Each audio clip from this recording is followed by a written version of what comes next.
ओम सदाशिवसमारंभां शंकराचार्यमध्यमाम् अस्मदाचार्यपर्यन्तां वन्दे गुरुपरम्पराम्। ओम।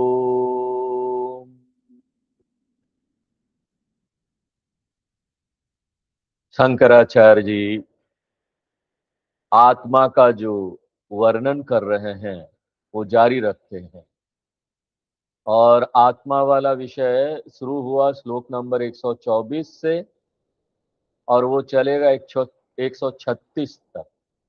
अभी हम लोग 128 नंबर श्लोक देख रहे हैं, जहां पर शंकराचार्य जी ये बताते हैं कि चेतनता जो है वो सर्वत्र व्याप्त है। ये इंफॉर्मेशन बहुत जरूरी है कि चेतनता सर्वत्र व्याप्त है, क्योंकि नॉर्मली क्या होता है, हम चेतनता को कैसे देखते हैं? हम चेतनता को ऐसे देखते हैं कि वो साक्षी है, वो पूरी दुनिया का साक्षी है, वो हमारे मन में बैठा हुआ साक्षी है, हमारे मन का, हमारे विचारों का। हाँ? वो सब चीज का साक्षी है। विचार नहीं है, विचारहीन अवस्था है, तब भी साक्षी है। तो चेतनता को कैसे प्रेजेंट किया जाता है कि वो ना मन का साक्षी है, वो दुनिया का साक्षी है।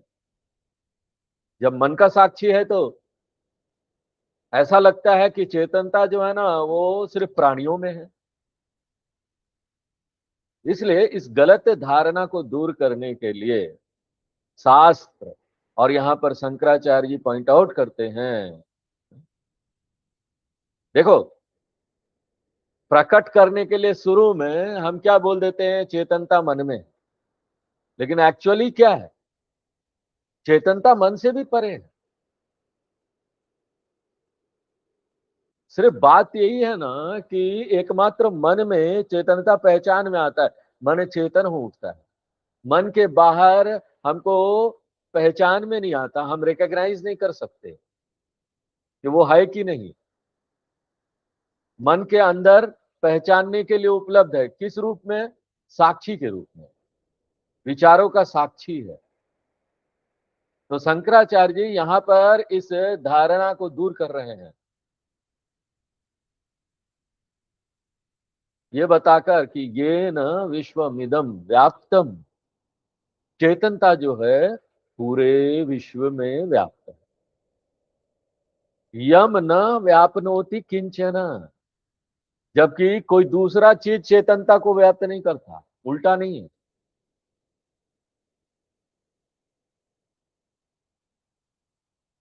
हमने आपको पिछले क्लास में बोला था कि ये जो श्लोक है इसमें एक शब्द का दो अलग अलग पार्ट आता है अलग अलग किताबों में।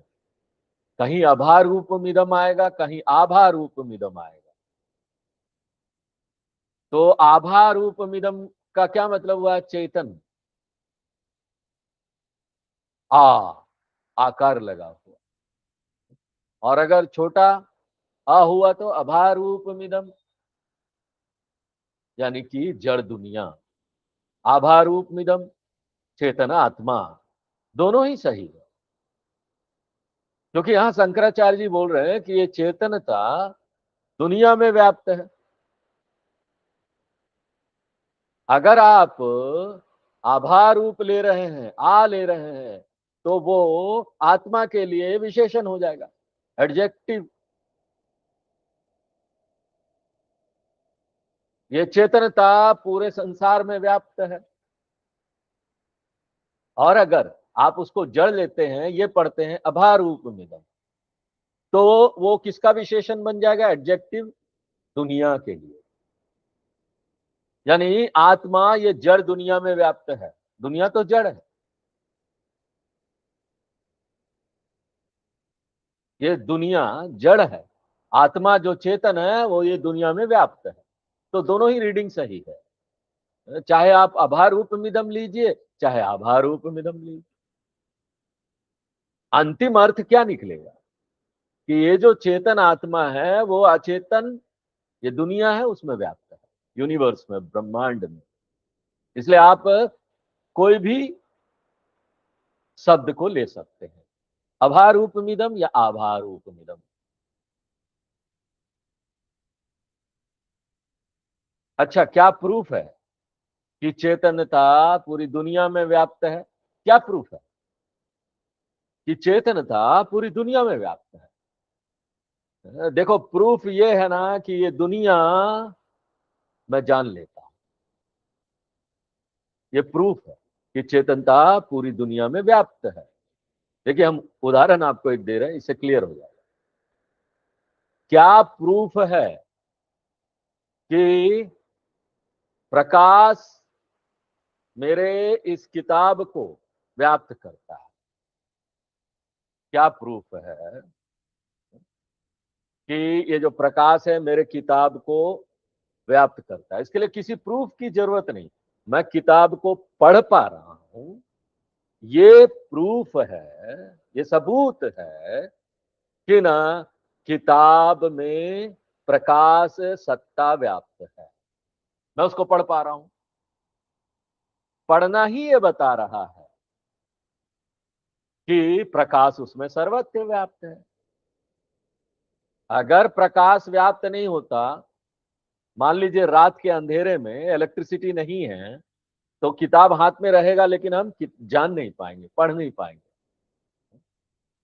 अब हम इसको एक टेक्निकल फॉर्म में आपको बताते हैं। देखो, ये जो किताब है ना, उसमें अपने आप में जन्मा देने की क्षमता नहीं है। किताब में, ये जो किताब है उसमें पढ़वा देने की या जन्मा देने की क्षमता नहीं, अपने आप।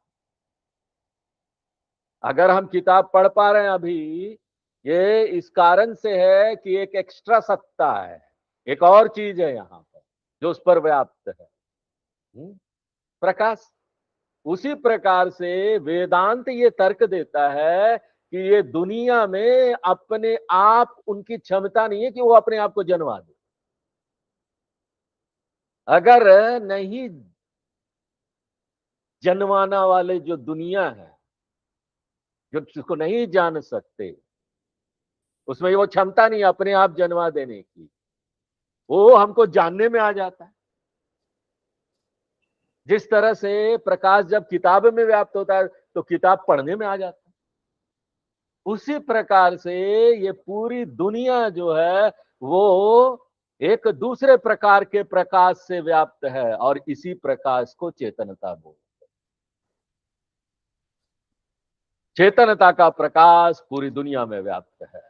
इसलिए जहां भी मैं दुनिया का अनुभव कर रहा हूं, तो वहां याद रखिए दो चीज मैं देख रहा हूं, एक तो पूरी दुनिया और दूसरा उस पर व्याप्त चेतनता। जिस प्रकार से जब मैं किताब पढ़ रहा हूं, I am experiencing two things, दो चीज का मैं अनुभव कर रहा हूं, एक तो किताब, दूसरा उसके ऊपर जो प्रकाश है। क्या अंतर है किताब और उसके ऊपर जो प्रकाश है उसमें? अंतर इतना है कि किताब अपने आप को जन्मा नहीं सकता, उसमें ये क्षमता नहीं है, जबकि प्रकाश में ये क्षमता है कि वो ना स्वयं प्रकाशवान है अपने आप से। स्वयं प्रकाशवान किताब नहीं है। अब वेदांत बोलता है इसी प्रकार से मैं जो ये दुनिया का चेतन था, जब भी मैं इस दुनिया का अनुभव कर रहा हूं, दो चीज का अनुभव कर रहा हूं।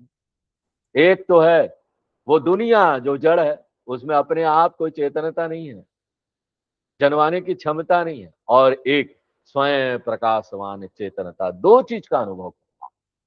स्वयं प्रकाशवान है अपने आप से, और एक अस्वयं प्रकाशवान है, अपने आप से प्रकाशवान नहीं है वो दुनिया। लेकिन मैं दोनों का एक्सपीरियंस एक साथ कर रहा हूं, साइमल्टेनियसली।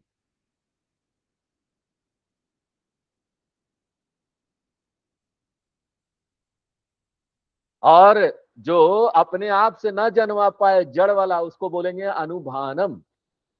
और स्वयं प्रकाशवान जो चेतनता उसको बोलेंगे भानम। इसलिए दुनिया जो है अनुभाती है, चेतनता क्या भाती। अनुभाती यानी स्वयं से प्रकाशवान नहीं है, भाति यानी स्वयं से प्रकाशवान।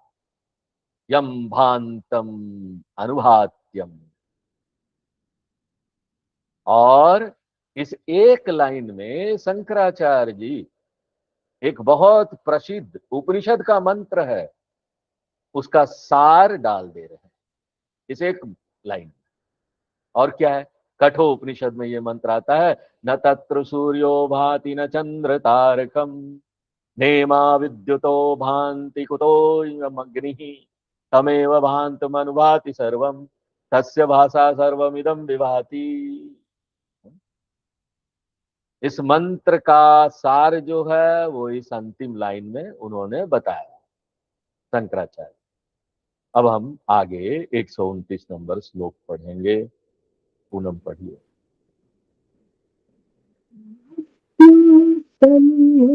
मात्रेण देहेन्द्रियमनोदय विश्येषु स्वकीयेषु वर्तन्ते प्रेरिता इव। बहुत सुंदर। शंकराचार्य जी जारी रखते हैं, आत्मा की प्रकृति बता रहे हैं। और यहाँ एक और दूसरी महानता है आत्मा की, वो बता रहे हैं। यही नहीं कि आत्मा ना हमको जड़ वस्तुओं को जन्मा देता है, जैसे शरीर मन, हाँ, उसमें वो व्याप्त हो जाता है। और सिर्फ व्याप्त होकर जन्माता नहीं है, आत्मा ना उनको एक्टिव भी कर देता है, सक्रिय कर देता है। आत्मा शरीर मन का जो ये संघात है उसको सिर्फ जन्मा नहीं देता है, आत्मा उसको सक्रिय भी कर देता है। गायत्री मंत्र में बोलते हैं, ओम भूर्भुवः स्वः तत्सवितुर्वरेण्यं भर्गो देवस्य धीमहि धियो यो न प्रचोदयात्। ये जो प्रकाश है, प्रकाश सिर्फ किताब में व्याप्त नहीं है, वो किताब को जन्माता है, उसको पढ़वा देता है हमको, लेकिन वो उसको एक्टिवेट नहीं करता है, किताब को सक्रिय नहीं करता है। ऐसा नहीं होगा ना कि ना प्रकाश किताब में व्याप्त हो जाएगा और धीरे धीरे उसका पन्ना भी पलटने लगेगा, ये नहीं है। वहां पर प्रकाश एक ही काम करता है सिर्फ, और वो है उसको जन्मा देता है, प्रकाशित करता है। जबकि आत्मा दो काम करता है, वो उदाहरण है, प्रकाश एक्चुअल नहीं है। एक्चुअल आत्मा दो काम, वो प्रकाशित भी करता है, एक्टिवेट भी कर देता है, सक्रिय भी कर देता है। प्रकाशित भी कर देता है, सक्रिय भी कर देता है। एक जड़ मन को, जड़ मन चेतन हो उठता है, जिंदा हो उठता है, किसके कारण से? आत्मा। और यही नहीं, ये जड़ मन ना एक्टिव भी हो जाता है, एकदम कार्य करने लगता, सक्रिय हो जाता है। मन का कार्य करना अलग बात है, सिर्फ विचार आना वो अलग चीज है। मन कार्य करता रहता है, मन में चेतनता आ जाती है, मन अपने आप से पूरा चेतन उठता है और उसमें विचार भी आने लगते हैं। और विचार के माध्यम से मन ना पूरी दुनिया का अनुभव करने लगता है। देखो, पूरा जीवन का जो ये व्यवहार है ना हमारे जीवन में, वो एकमात्र इस मन के ही द्वारा किया जाता है। एक व्यक्ति की आत्मकथा क्या है? वो और कुछ नहीं है, मन के बहुत सारे जो क्रियाएं हैं, वो सुख दुख का अनुभव उसके परिणाम स्वरूप मन में होता, चेतन मन। मन को हटा दो, कोई आत्मकथा नहीं, कोई व्यक्ति नहीं, कोई परिवार नहीं, कोई एजुकेशन नहीं, कोई यहां वहां जाना नहीं, कोई इलेक्शन लड़ रहे हैं वो सब नहीं। हार गए वो सब नहीं, हारे जीत, किसी तरीके से कुछ गड़बड़ कुछ करके बाय हुक और क्रुक जीत जाओ, जेल जा रहे हैं। ये सारा चीज किसके द्वारा होता है? एकमात्र मन सत्ता द्वारा। किस तरह का मन? एक मन जो न जिंदा हो गया, जो प्रकाशित हो गया और जो सक्रिय हो उठता है, आत्मा के द्वारा सक्रिय कर दिया जाता है। एक लाइव मन है, जिसको ईगो भी बोलते हैं, अहंकार। ये एक लाइव मन है, जिंदा मन, जिसको कर्ता भी बोलते हैं। ये एक जिंदा मन है, जिसको भोक्ता भी बोलते हैं। एक जिंदा मन है, जिसको प्रमाता भी बोलते हैं। एक जिंदा मन है, जिसको जीवात्मा भी बोलते हैं। यही मन है जो एक लोक से दूसरे लोक में यात्रा करता है। अभी धरती लोक में, कभी स्वर्ग लोक में जाएगा, कभी नीचे लोक में भी जा सकता है। ये किसके कारण से? आत्मा का आशीर्वाद है, द टच ऑफ आत्मा। आत्मा छू देती है उसको। आत्मा नहीं तो मन भी कैसा हो जाएगा? स्टेबल की तरह। अब बताओ, स्टेबल की क्या आत्मकथा है? पत्थर की आत्मकथा। कई कवि लोग होते हैं, वो कल्पना करते हैं और वो किताबें लिखते हैं, एक पत्थर की आत्मकथा। किस उसमें वो लिखेंगे किस प्रकार से एक पत्थर जो जमीन में गड़ा हुआ, उसने इतिहास देखा है। जबकि पत्थर तो कुछ जान नहीं सकता, ये तो मनुष्य कल्पना कर रहा है। ये पत्थर है जिसने महाभारत का युद्ध भी देखा, पानीपत का युद्ध देखा, ये युद्ध देखा, वो युद्ध देखा, ये सारी चीजें। लेकिन पत्थर का खुद का अपना कोई आत्मकथा नहीं है। फिर ना पत्थर और मन में कोई अंतर नहीं रह जाएगा। ये तो एक अतिरिक्त सत्ता है, जिसको चेतनता बोलते हैं, जिसके कारण से मन जिंदा हो गया। इसे बोल रहे यस्य सन्निधि मात्रेण, उसके रहने मात्र से। ये जो सर्वत्र व्याप्त आत्मा है, उसके रहने मात्र से, उसके सन्निधि से, उसके प्रेजेंस से वर्तनते देह इंद्रिय मनोधिया। जितने भी यहाँ पर जड़ अंग है ना शरीर का, इंद्रिय है, मन है, बुद्धि है, सब क्या हो जाता है? वर्तनते। वर्तनते यानी प्रवर्तनते, वो एक्टिव हो जाते हैं। पुण्य कम कर्म करते हैं, पाप कर्म करते हैं, मिश्रित कर्म करते हैं। ये सारा कर्म इन अंगों द्वारा किया जा रहा है। ये अंग जो है वो एक्टिव हो जाते हैं। जबकि स्वकीयेषु विषयेषु ये सब कहाँ काम करते हैं? अपने अपने क्षेत्र में, अपने अपने विषय में। क्योंकि उनमें ना रेस्ट्रिक्शन है, सीमा है। वो बने हुए हैं अपने क्षेत्र में काम करने के लिए। देखिए, आंख जितना भी महान हो, वो काम सिर्फ रूप रंग के क्षेत्र में ही करेगा। आंख सुन नहीं सकता है। कान जितना भी महान हो, सिर्फ सुनेगा, देख नहीं सकता। मन में भावनाएं आती है, बुद्धि में हम विचार करके निर्णय लेते हैं। हर एक अंग का ना अपना एक क्षेत्र है काम करने का। जिस तरीके से बिजली है ना, वो सभी उपकरण में व्याप्त है एक प्रकार से, हाँ, यूनिफॉर्मली। उतना ही बिजली सब उपकरण में है, एक जैसा है। वो सबको एक जैसा आशीर्वाद दे रहा है। हर एक उपकरण का अपना अपना सीमा है, जिसके कारण से वो ऐसा काम करते हैं। रेडियो में सिर्फ म्यूजिक आ सकता है, ऑडियो है, उसमें वीडियो नहीं है। अब तो रेडियो कौन सुनता है? टेलीविजन में वीडियो है, टीवी में, फोन में भी ऑडियो वीडियो सब है। सबका अपना सीमा है उपकरण का। लेकिन इलेक्ट्रिसिटी क्या करती है? बिजली तो सबको समान रूप से बिजली दे रही है ना। सीमा किसके कारण से है? सीमा उस उपकरण के कारण से, जो उपकरण बिजली को ले रही है। उसी प्रकार से पंच ज्ञानेन्द्रियां ये उपकरण है, कर्मेंद्रियां उपकरण है, चार अंतकरण वाले उपकरण है, ये स्थूल शरीर उपकरण है। शरीर चल सकता है, चिड़ियों की तरह उड़ नहीं सकता, लेकिन चेतनता में कोई सीमा नहीं। चेतनता शरीर को आशीर्वाद देती है, शरीर की अपनी सीमा है। इसलिए शंकराचार्य जी लिखते हैं स्वकीयेषु विषयेषु, अपने क्षेत्र में सभी इंद्रियां काम करती है। और किस प्रकार से? प्रेरिता इव, ऐसे जैसे ना आत्मा उसको ठेल रही हो कर्म में, पीछे से हंटर लेकर चला रही हो, चलो चलो काम करो, प्रेरित करती है, उनको ठेलती है कर्म में। और उसके बाद वो सब बिजी हो जाते हैं, बिजी बिजी बिजी। सुबह 6 बजे उठो, 5 बजे, कई लोग 4 बजे 3 बजे उठ जाते हैं, एक्टिव हो गए। और यहां पर एक इंपॉर्टेंट पॉइंट नोट कीजिए, शंकराचार्य जी बोल रहे हैं कि आत्मा उनको प्रेरित करता हुआ सा प्रतीत होता है।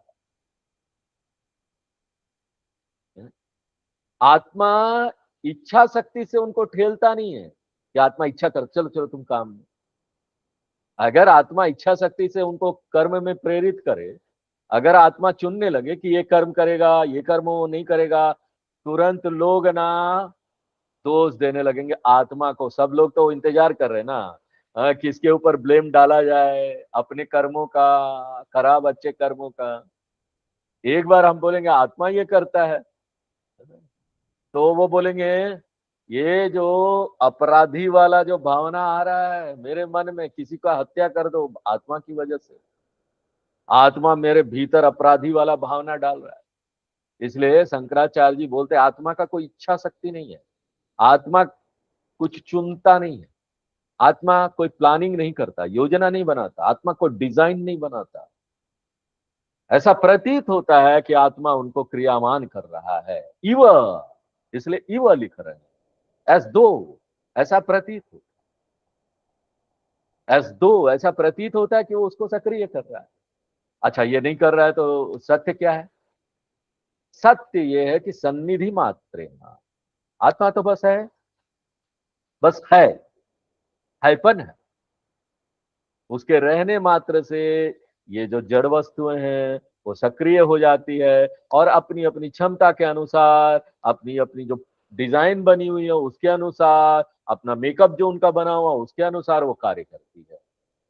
ये सूर्य की तरीके से है। सूर्य हमको सुबह नहीं उठाता, सुबह तो आना ही आना है और काम करना है हमको सब, ये सारा चीज हम सक्रिय उठते हैं। सूर्य लोगों को नहीं उठाता और उनको ठेलता नहीं कर्म में। सूर्य तो बस है, धरती उसके चारों तरफ चक्कर काट रही है, सूर्य के चारों तरफ गोल गोल गोल गोल घूम कर। और प्राकृतिक रूप से धरती का एक भाग सूर्य की रोशनी को प्राप्त करेगा, दूसरा नहीं करेगा। तो एक भाग में दिन हो जाता है, दूसरे भाग में रात हो जाता है। एक भाग में सब लोग सक्रिय हो जाते हैं, दूसरे भाग में सब लोग सो जाते हैं, लय हो जाता है सब चीज, निद्रा आ जाती है। फिर से धरती घूमती है, तो वो अमेरिका सक्रिय हो जाता है, इंडिया में सब सो जाते हैं। ऐसा नहीं है कि सूर्य आके बोलता है अरे उठ जाओ मैं आ गया हूं, उत्तिष्ठ जागृता। सूर्य नहीं बोलता है, सूर्य तो बस रहता है। उसके रहने मात्र से धरती अपना काम कर रही है, धरती के लोग अपना काम कर रहे हैं। हम ये क्यों इस पर जोर देते हैं, इस बात पर? अगर हम इस पर जोर नहीं दें, इस धारणा को नहीं हटाए ना, तो क्या होगा मालूम? लोग सोचेंगे आत्मा कर रहा है सब कुछ, आत्मा करता भोगता बन जाएगा, आत्मा को पुण्य पाप मिलने लगेगा, फिर क्या हो जाएगा? आत्मा नित्य नहीं रहेगा, आत्मा मरने भी लगेगा। इसलिए कृष्ण भगवान गीता में भी बोलते हैं, 5वें अध्याय का 15 नंबर श्लोक में, ना दत्ते कस्यचित पापम न चाइव सुकृतम विभु अज्ञाने ना वृतम ज्ञानम तेन मुह्यंति जंतु। आत्मा कोई पुण्य नहीं करता, आत्मा कोई पाप नहीं करता, आत्मा किसी व्यक्ति को प्रेरित नहीं करता पुण्य पाप करने के लिए। और पुण्य पाप आत्मा की वजह से नहीं है, पुण्य पाप तो ये मन की प्रकृति है, ये अविद्या कर्म काम के अनुसार होता है, अविद्या कामना। वही यहां पर बोला जा रहा है, प्रेरिता इव, 130 नंबर श्लोक पर। अहङ्कारादिदेहान्ता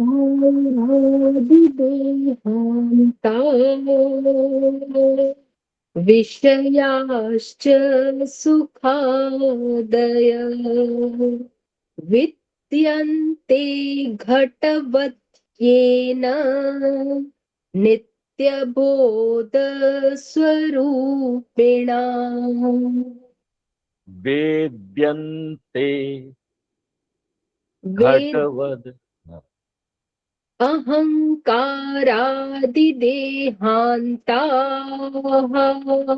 विषयाश्च सुखादयः वेद्यन्ते घटवत्येन नित्यबोधस्वरूपिणा। तो इससे पहले वाले श्लोक में बोला गया कि आत्मा के रहने मात्र से ये सारी इंद्रियां काम करने लगती है अपने अपने क्षेत्र में।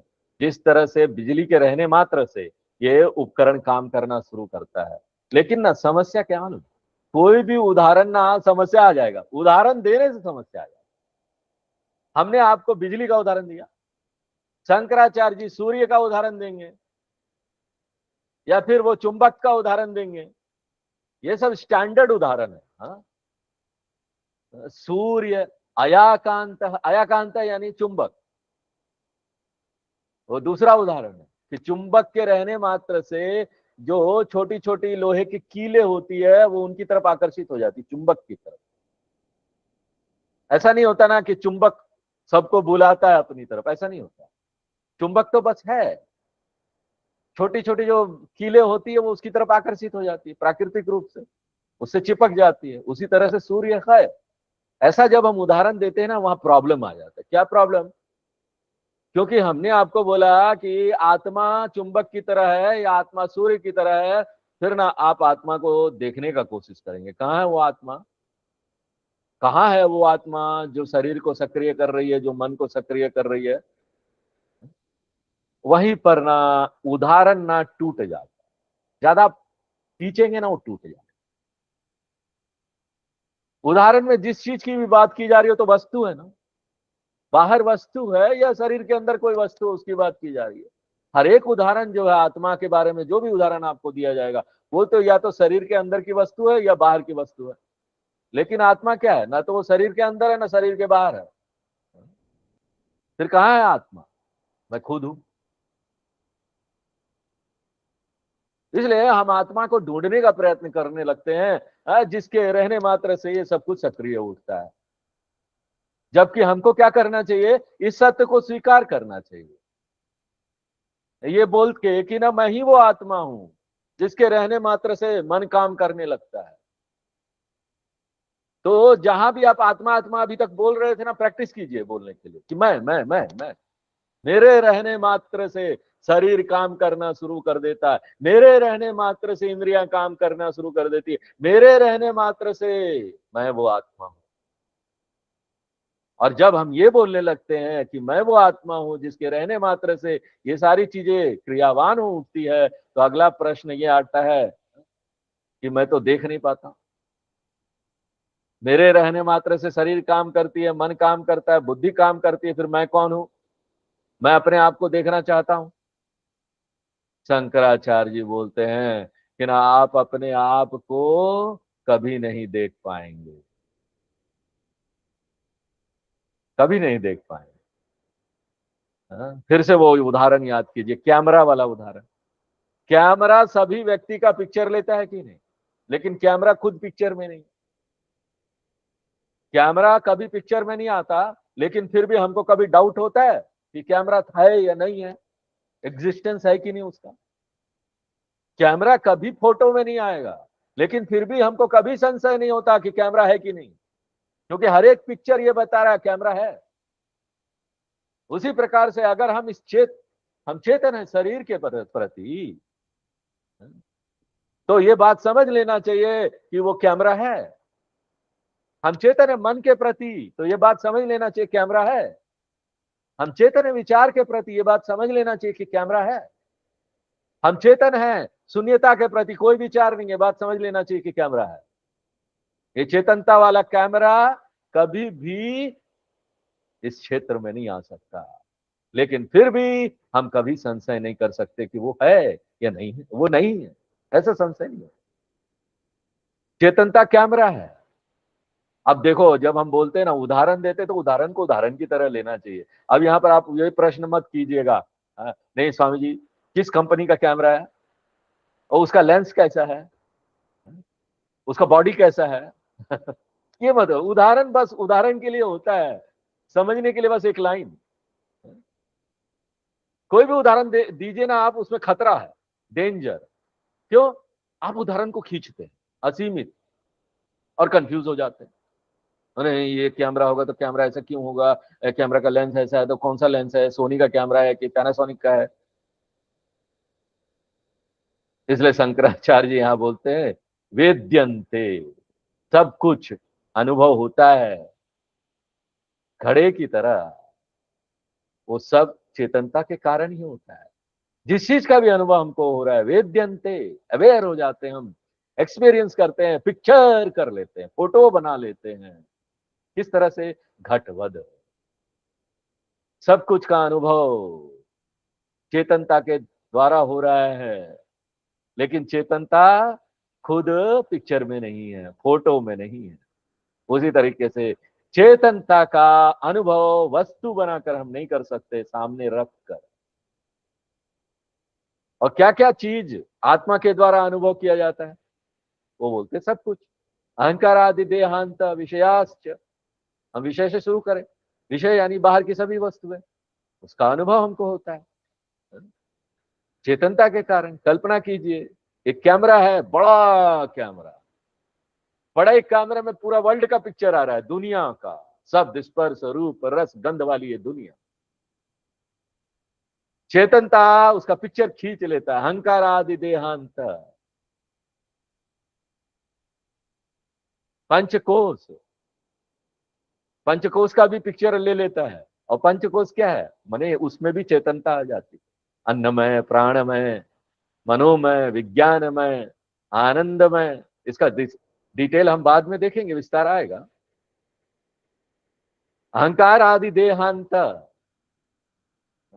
से मतलब वही है, जो भी अहंकार से लेकर शुरू हो रहा है देह तक। अहंकार यानी विज्ञानमय कोश, देह यानी आनंदमय कोश। अहंकार आदि विज्ञानमय से आनंदमय, संक्षेप में सभी कोश आ जाएंगे। यहाँ पर आनंदमय कोश बोला नहीं गया है, लेकिन आनंदमय कोश सब कुछ को लय करता है ना, लयगत अवस्था में है, वो भी इसमें आ जाएगा। क्योंकि वो लय हो जाता है, सक्रिय नहीं है, इसलिए उसके बारे में यहाँ पर बताया नहीं गया। लेकिन आप अंडरस्टूड कर लीजिए, ये अंडरस्टूड है। ये पूरी दुनिया का पिक्चर हम खींचते हैं। शरीर मन का जो संघात है वो एक पिक्चर है। दुनिया जो है वो अनात्मा नंबर 2 है, शरीर मन जो अनात्मा नंबर 1 है। दुनिया भी जड़ है, शरीर मन भी जड़ है। एकमात्र चेतनता दोनों अनात्माओं को प्रकाशित करता है। यही नहीं कि चेतनता उसको प्रकाशित करता है, हम देखते हैं कि चेतनता उसको सक्रिय भी कर देता है। अनात्मा नंबर 2, अनात्मा नंबर 1, दोनों एक दूसरे के साथ व्यवहार करते हैं, ये सक्रिय होने के कारण। इसी को जीवन बोलते हैं। जीवन क्या है? What is life? अनात्मा नंबर 2, अनात्मा नंबर 1। अनात्मा नंबर 2 जो है वो वर्ल्ड है पूरा, अनात्मा नंबर 1 ये शरीर मन है। ये दोनों व्यवहार कर रहे हैं, इंटरेक्ट कर रहे हैं, यही जीवन है। This is life. सुबह के चाय से लेकर अनात्मा नंबर 1, अनात्मा नंबर 2 एक दूसरे के साथ व्यवहार कर रहे हैं, और इस व्यवहार को प्रकाशित करने वाला आत्मा है। ये होता इसलिए है क्योंकि आत्मा का प्रेजेंस है। हम और आप भी अभी व्यवहार कर रहे हैं, और उसको आत्मा प्रकाशित कर रहा है। चेतनता जो है वो शरीर मन के संघात को भी प्रकाशित करता है, दुनिया को भी प्रकाशित करता है, और उन दोनों को व्यवहार करने के लिए सब कुछ जो चाहिए वो प्रदान कर दे। और इस व्यवहार से किसका जन्म होता है? सुखादया, जो कि अनात्मा नंबर 3 है। अनात्मा नंबर 3 क्या है?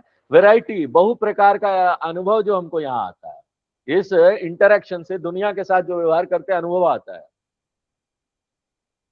अभी भी चेहरा देखकर समझ सकते हैं चाय पीते समय चेहरा कैसा रहता है सुबह, कितना सुंदर है, वंडरफुल, ब्राइट। नहीं, चाय नहीं मिला तो नॉट ए हैप्पी फेस। सुख दुख मिश्रम सुखादय, हर एक जो इमोशन आता है, राग द्वेष काम क्रोध, ये सब क्या है, अनात्मा नंबर 3। और ये प्रकाशित होता है, अनुभव जन्य हो जाता है किसी एक अलग चीज की वजह से। इन तीनों से वो अलग है, और वो क्या समथिंग अलग क्या है, वो चेतन था, जो इस गेम में है ही नहीं, इस खेल में है ही नहीं। गीता में भगवान बोलते, इंद्रियस्यार्थे राग द्वेषो व्यवस्थितौ गुणा गुणेषु वर्तन्ते आत्मा नैव किंचित करोति वेद्यन्ते। ये सारा चीज का अनुभव चेतनता की वजह से हो जाता है। किस तरह का चेतनता, नित्य, नित्य बोध स्वरूप है, जो कि नित्य बोध में आ रहा है, हमेशा अवेयरनेस में है। आपको पता है ये शब्दों का उपयोग क्यों कर रहे हैं, इस अभिव्यक्ति का, वो महत्वपूर्ण है, इंपॉर्टेंट है। जागृत अवस्था में व्यवहार होता है आत्मा अनात्मा में, सुख दुख का अनुभव आता है। स्वप्न अवस्था में भी व्यवहार होता है आत्मा अनात्मा के साथ, स्वप्न में भी सुख दुख आता है। जबकि सुसुप्ति में क्या होता है, अनात्मा और अनात्मा व्यवहार नहीं करते। बाकी सब में अनात्मा अनात्मा व्यवहार कर रहा है, लेकिन इसमें नहीं करता, इसलिए कोई इमोशन नहीं है। जब हम गहरी निद्रा में होते हैं, सारा ड्रामा जो नाटक है वो बंद हो गया होता है, स्विच ऑफ। अब यहां पर प्रश्न आता है कि जागृत अवस्था में ड्रामा चल रहा है, चेतनता उसको प्रकाशित कर रही है, स्वप्न अवस्था में भी ड्रामा चलता है, चेतनता प्रकाशित करती है, सुसुप्ति अवस्था में ड्रामा बंद हो जाता है, तो फिर क्या चेतनता भी बंद हो जाती, क्या स्विच ऑफ हो जाता है? अभी इस कमरे में लाइट बंद कर दिया, उस तरह से क्या चेतनता को भी बंद किया जाए, स्विच ऑफ। निद्रावस्था में जब ड्रामा सब बंद हो जाता है, अगर कोई ये पूछे तो आपका उत्तर क्या होना चाहिए, चेतनता कभी स्विच ऑफ नहीं होती, इसलिए कोई प्रश्न नहीं उठता ऑन और ऑफ करने का switch. Closing down, opening down, ये शरीर के लिए है, बंद हुआ चालू हो गया, ये मन के लिए है, ये बुद्धि के लिए है, ये दुनिया के लिए है। अनात्मा को ही चालू और बंद कर सकते हैं।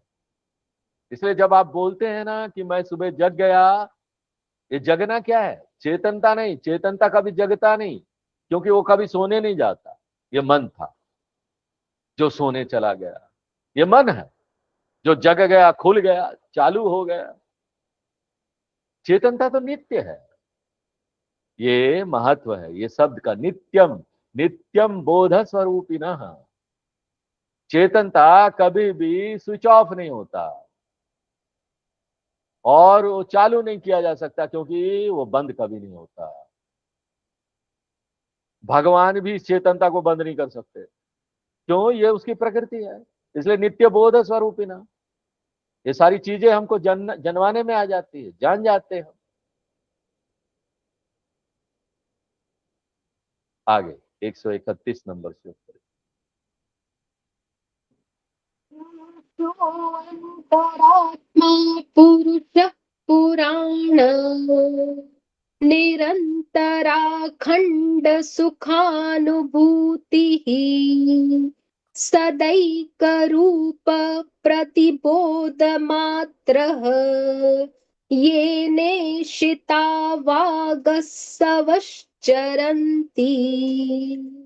बहुत अच्छा। शंकराचार्य जी अब ना ये सारी चर्चाओं का सार बताकर समापन करना चाहते, इसलिए वो यहां पर ना छंद बदल रहे हैं। ये सब देखो बहुत सुंदर श्लोक है, ये आत्मा की परिभाषा है। हम यहाँ पर सार देखेंगे उपनिषदों का, शंकराचार्य जी 3 काम करते हैं। एक तो वो आत्मा की परिभाषा बताते हैं, और दूसरा है वो ना जो शास्त्रों में शब्द का उपयोग हुआ ना उसी का उपयोग करते हैं। आत्मा का परिभाषा बताते समय अपना कोई शब्द नहीं लाते हैं, ये मेरा शब्द है, मैंने निकाला, नहीं, वो शास्त्रों के शब्दों का उपयोग करते हैं। इससे देखो वो 2 चीज स्थापित कर दे। एक चीज ये है कि इनडायरेक्टली वो बता दे रहे हैं कि ये जो टीचिंग है ये शास्त्रों पर आधारित है, ये मेरा शंकराचार्य जी का दर्शन नहीं है। कई लोग बोलते हैं शंकराचार्य अद्वैत वेदांत, अद्वैत वेदांत शंकराचार्य जी का नहीं है, ये तो वेद का है, वेद ही अद्वैत है।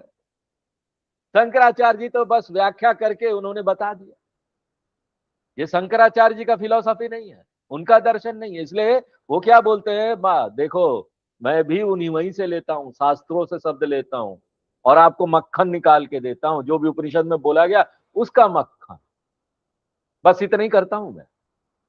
दूसरा उद्देश्य क्या है कि जो लोग उपनिषद पढ़ लिए हैं ना और दूसरे शास्त्र पढ़ लिए हैं, वो ना इन मंत्रों से वहां कनेक्ट कर सके, अगर सेम शब्द का उपयोग होगा। उदाहरण के लिए जब हम ये शब्द सुनते हैं ना, पुराना, आपको तुरंत याद आ जाना चाहिए कहाँ ये पुराना देखा था, कहाँ सुना था। हाँ? आपको वो दूसरे अध्याय का गीता का 20 नंबर श्लोक याद आ जाना चाहिए, न जायते म्रियते वा कदाचिन नायम भूत्वा भविता वा न भूया अजो नित्य शाश्वतोयम पुराण न हन्यते हन्यमाने शरीरे।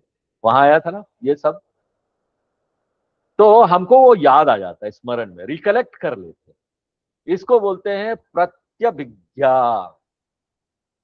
प्रत्यभिज्ञा एक टेक्निक है जो ट्रेडिशनल आचार्य लोग यूज करते हैं।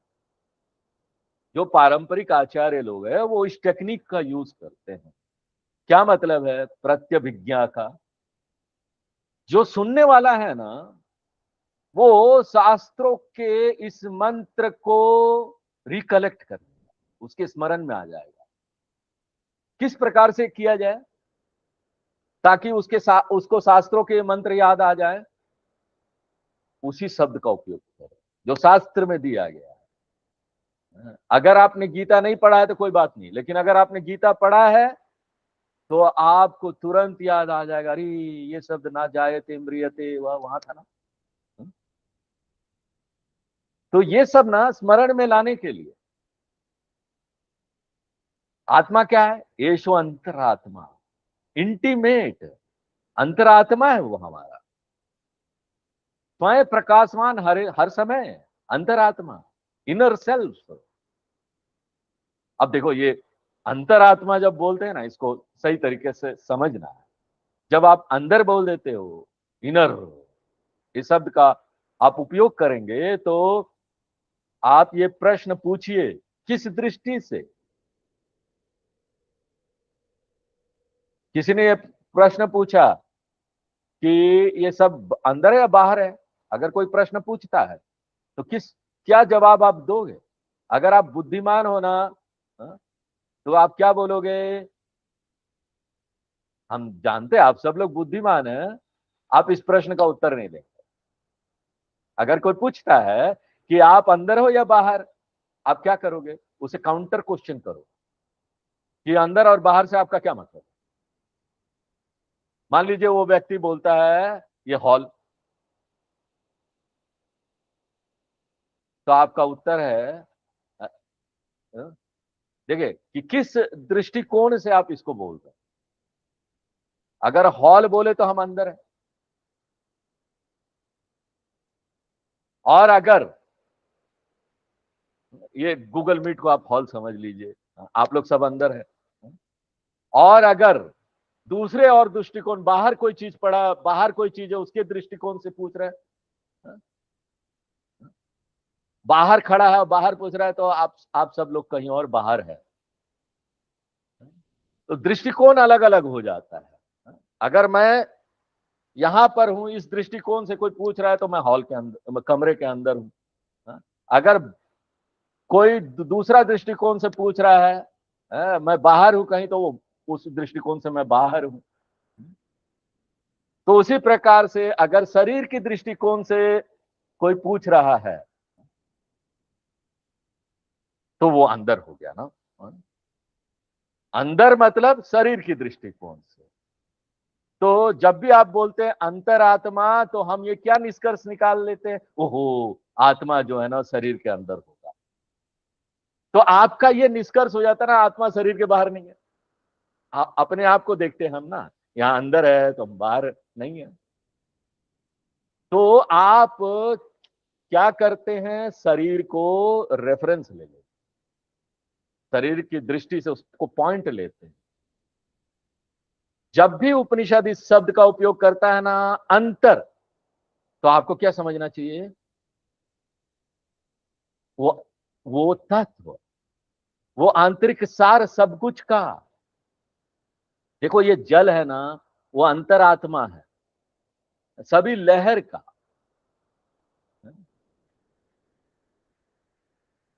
जो सोना है ना, वो अंतरात्मा है सभी गहनों का। उसी प्रकार चेतना जो है अंतरात्मा है, जो सिर्फ शरीर के अंदर नहीं है, आंतरिक अंतरात्मा नहीं। इसका मतलब है जो सब चीज का सार है, कंटेंट ऑफ एवरीथिंग, वो सोना अंतरात्मा है, हर एक गहने का, उस सब का सार है, भीतर का सार। तो अंतरात्मा जब बोले, आंतरिक सत्य बोले, तो उसका ट्रांसलेशन हमको क्या करना चाहिए, सबका सार। आत्मा इनर सेल्फ है, अंदर है, अंतरात्मा है। इसका मतलब नहीं कि आत्मा मेरे शरीर में ही है, आत्मा सब चीज का सार है, सब में है। क्या लाभ होगा अगर हम ऐसा ट्रांसलेशन करेंगे, तो अगर हम ले रहे हैं कि ये जो अंतरात्मा वो शरीर में ही है, शरीर के अंदर है, तो क्या होगा मालूम है, आत्मा ना एक सीमित सत्ता हो जाएगी, छोटा। अगर आप उसका अनुवाद करते हैं कि वो आंतरिक सत्य है, सिर्फ अंदर है, तो वो क्या हो जाएगा, सीमित हो जाएगा। अगर आप उसको सार के रूप में लेते हैं तो क्या हो जाएगा, सब कुछ का सार है वो। उसका कोई एक सीमा वाला जगह नहीं कि वो लोकेटेड है यहां पर। तो अंतरात्मा हमारा आंतरिक सत्य, जो सार है सब कुछ का। अब पुरुष है, यानी ये जो आत्मा है ना, उसको शास्त्रों में पुरुष बोला गया। ये भी एक टेक्निकल वर्ड है, वेदांतिक अभिव्यक्ति है। अगर आप रेगुलर डिक्शनरी देखेंगे ना, वहां पर पुरुष शब्द का क्या अर्थ आएगा, आदमी, मनुष्य, जो कि स्त्री नहीं है, यही आएगा ना डिक्शनरी देखेंगे तो। वेदांत में पुरुष शब्द का टेक्निकल मीनिंग है, वो आत्मा के लिए उपयोग होता है, चेतनता के लिए उपयोग होता है। ये किस शब्द से आया है, पूरी, शयनम, पूरी प्लस शयनम, पुरुषा। पूरी यानी क्या, शहर, सिटी। ये शरीर एक शहर है, शरीर सिटी की तरह है। सब कुछ उसमें देखो फैक्ट्री की तरह चल रहा है, बहुत सारी चीजें चल रही है, छोटे छोटे कीटाणु, जीवाणु, वो सब अंदर चल रहे हैं, बहुत सारे हैं। वो जीवाणु है ना, वो भी तो जीवित है। छोटे छोटे जीवाणु से, अगर आप माइक्रोस्कोप से देखेंगे शरीर क्या है, छोटे छोटे जीवाणु चल रहे हैं। ऐसा कोई माइक्रोस्कोप बन गया, आपके शरीर को दिखा दे, एक एक सेल्स को आप देखेंगे किस तरह से जीवाणु है, पूरा शरीर जीवाणु चल रहा है। एक सिटी है जिसमें इतने सारे जीवाणु जिंदा है, ट्रांजैक्शन चल रहा है। नवद्वारपुरम, कठोपनिषद में आता है एकादश है द्वारपुरम, इसलिए पुरम क्या, पूरी यानी शरीर। शयनम यानी क्या है, जो उसके अंदर रह रहा है, जो उसके अंदर का करता है। पुरुष यानी पूर्व यानी शरीर, सह यानी जो उसके भीतर रमन करता है, उसका सार, सब जो सब चीज का सार है। इसलिए पुरुष यानी जो शरीर में रमण करता है, पूरी शयनाथ पुरुषा। तो यहां पर हम किसी पुरुष या किसी महिला के शरीर की बात नहीं कर रहे हैं, हम यहाँ पर चेतनता की बात कर रहे हैं, जो पुरुष के शरीर में भी है, जो महिला के शरीर में भी है। कठोपनिषद में आता है, इंद्रियेभ्य परा ह्यर्था, अर्थेभ्यश्च परम मनः, मनसस्तु परा बुद्धि, बुद्धेरात्मा महान परः, महतः परम व्यक्तम अव्यक्त्यात्य पुरुषः परः पुरुषान परम किंचित सा काष्ठा सा परागति। ये जब पुरुष शब्द शंकराचार्य जी उपयोग कर रहे हैं ना, तब हमको उस मंत्र का याद दिला रहे हैं। कठोपनिषद में आया था, जो पहले से यहाँ क्लासेस कर रहे हैं, कठोपनिषद हमारा हो चुका है, तो वो कठोपनिषद में आता है। और पूर्ण शब्द जब आता है तो शंकराचार्य जी हम लोगों को याद दिलाते, गीता का श्लोक याद कर लो।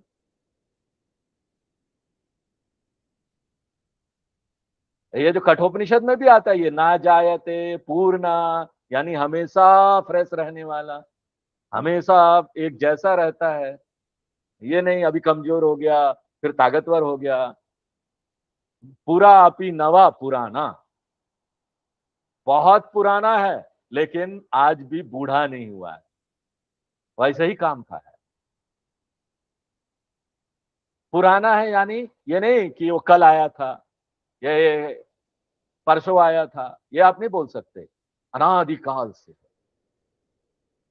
फिर भी बूढ़ा नहीं हुआ, पूरा अपी नवा, यानी काल से प्रभावित नहीं होता। हम सब लोग ये देखो, ये शरीर काल से प्रभावित होता है लेकिन उस पर काल का प्रभाव नहीं पड़ता, इसलिए पुराना यानी जो परिवर्तित नहीं होता, चेंजलेस। सीधा सीधा हम ट्रांसलेट कर सकते हैं को उसको कि जो परिवर्तित नहीं होता, एवर फ्रेश है, चेंजलेस है, निरंतर अखंड सुख अनुभूति, आनंद स्वरूप, चैतन्य स्वरूप। सुखम यानी आनंद, अनुभूति यानी चैतन्यम, सुख अनुभूति यानी जो आनंद की प्रकृति का है, चेतनता। जब आत्मा, आप ये बोलते आत्मा आनंद है, तो फिर यहां पर गलती होगा, फिर यहां हम गलती कर देंगे। हम दो ही तरह का आनंद के बारे में जानते हैं, एक तो है अनुभवजन्य आनंद। देखो ये बहुत बड़ा कंफ्यूजन है वेदांत शास्त्र में, क्योंकि आनंद जब बोलते हैं ना तो तुरंत हम मिस्टेक कर जाते हैं, क्या हमको कोई आनंद का अनुभव होगा, अनुभवजन्य आनंद की बात करते हैं। और ज्यादा से ज्यादा क्या, और थोड़ा सा उसको ना अच्छा बनाने के लिए आत्मा का आनंद का जब बात करते हैं तो हम लोग क्या बोल देते हैं, आत्मा ना ऐसा आनंद है ना, रहस्यमय आनंद, mystical bliss, normal bliss, mystical bliss. लेकिन याद रखिए, इवन जो रहस्यमय आनंद भी आपको आएगा ना, वो भी तो अनुभव है। एक बार आप इसको ट्रांसलेट करते ना, आनंद, अनुभवजन्य आनंद, चाहे वो रहस्यमय हो, मिस्टिकल हो, नॉन मिस्टिकल हो, अति असामान्य अनुभव आपको हो जाए, कोई चमत्कारी अनुभव हो जाए, किसी प्रकार का अनुभव हो जाए, वो समय के अंतर्गत आ जाएगा, काल में। आगमा पायना, आया चला गया, अच्छा नहीं लगा स्वामी जी, हमको बड़ा अच्छा अनुभव हुआ था, चला गया। अरे वो आनंद आत्मा का आनंद नहीं है। और जो भी ये रहस्यमय आनंद की बात करते हैं ना, मिस्टिकल ब्लिस, आनंद भरपूर, वो क्या करेंगे वैसे लोग, वो फिर ना समाधि वाले विषय पर आ जाएंगे। आत्मानंद की बात आप जब करेंगे ना, और आप जब बोलेंगे कि ये अनुभवजन्य आनंद है, फिर समाधि वाली बात आ जाती है। इसलिए शंकराचार्य जी इस बात को क्लियर करते हैं कि आनंद का मतलब अनुभवजन्य आनंद नहीं है, ये निरंतर सुख है। ये वो चीज है ना जो समय या काल से बंधा हुआ नहीं है। तो क्या आप ये बोलना चाह रहे हैं कि हमको ना परमानेंटली अनुभव वाला आनंद होगा? फिर परमानेंटली स्थायी अनुभव वाला, क्योंकि कोई भी यहां पर जो एक्सपीरियंस है ना, वो परमानेंट नहीं है। कोई भी बोल लो ना, बड़े से बड़े योगी लोग भी जो समाधि में अनुभव करते हैं ना, वो चला जाता है। जब तक समाधि में अनुभव करते हैं उसके बाद गया। कोई भी चीज का अनुभव कर लो, अनित्य है वो। Anything experiential is impermanent. इसलिए परमानेंट आनंद यानी क्या, अनुभव जन्य नहीं है, ये कुछ और है। क्या है कुछ और, आगे के क्लास में आना, फिर देखेंगे फिर बताएंगे कि वो क्या है कुछ और। अच्छा। ओम पूर्णमदः पूर्णमिदं पूर्णात् पूर्णमुदच्यते पूर्णस्य पूर्णमादाय पूर्णमेवावशिष्यते। ओम शांति शांति शांति।